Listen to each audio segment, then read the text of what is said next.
Yeah, the Beatles were big car fans. Yeah, I mean, fundamentally, they had between 63 and 69, they had 15 Minis.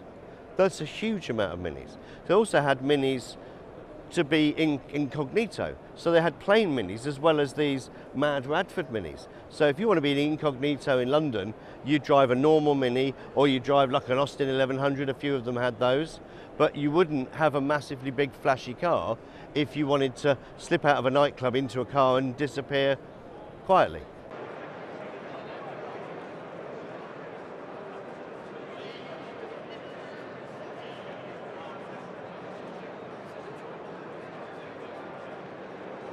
I think it was the fact they were in London.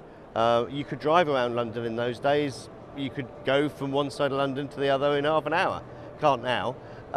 So they were great city cars. They were luxurious. They were great to drive, and they were much more subtle than John Lennon's white Rolls Royce, for example, or the psychedelic Phantom.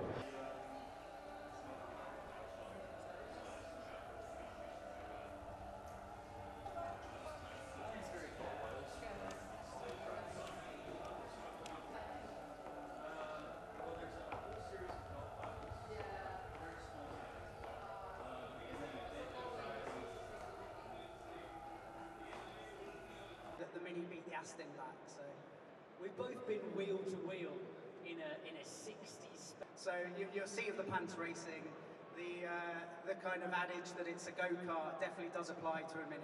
I think it's the spirit of an underdog a little bit. In racing, it was always the underdog, no one expected it. And then it appealed to the actual car, the Mini appealed to so many different types of people, from the Beatles to race drivers to the average person. I think it was a car that just transcended different eras, different classes and different people.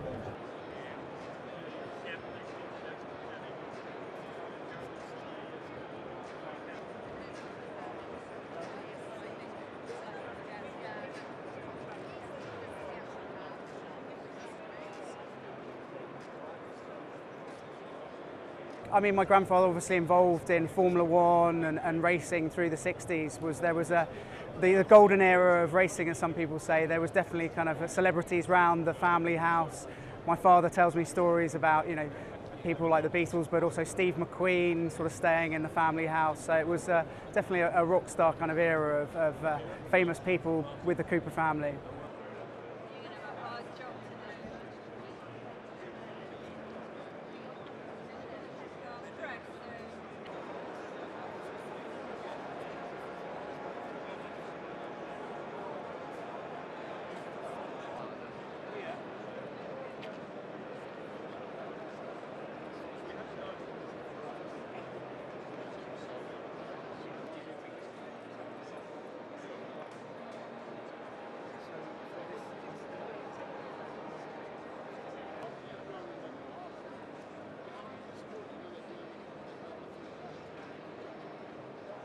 Paul McCartney's is the oldest car.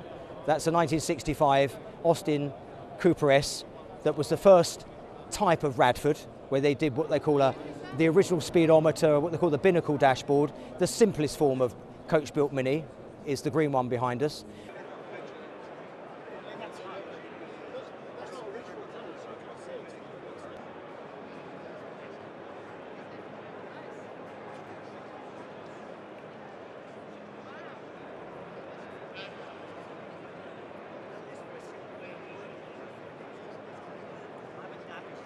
Well, that was his sort of, I suppose, flower power psychedelic time. And around the same time, John Lennon had his long wheelbase Rolls Royce Phantom, which was black. He had that car painted in psychedelic colours as well. So it's all around the time.